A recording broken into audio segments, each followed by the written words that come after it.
रस्त्यानं चालत जातो म्हणून शक्तीपीठची आम्हाला गरज नाही. वारकरी येतो वारकऱ्याला महामार्गाची गरज नाही.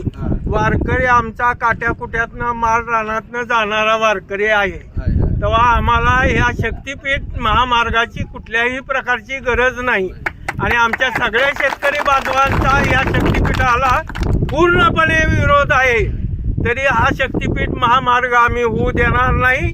आमची या गावचं क्षेत्र फक्त 150 ते 250 एकर आणि त्यामधनं 2 मार्ग जाणार म्हणजे पूर्ण गाव आमचं उद्ध्वस्त होणार आहे.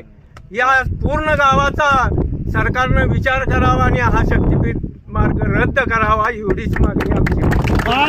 आज या ठिकाणी मुख्यमंत्री म्हणते विकास करणार. जर विकास होत असला तर तुमची काय भूमिका राहील शेतकरी म्हणून? विकास करायला आमचा कुठल्याही प्रकारचा विरोध नाही, परंतु आमचं उद्ध्वस्त करून जर विकास होत असला तर आमचा 100% त्याला विरोध.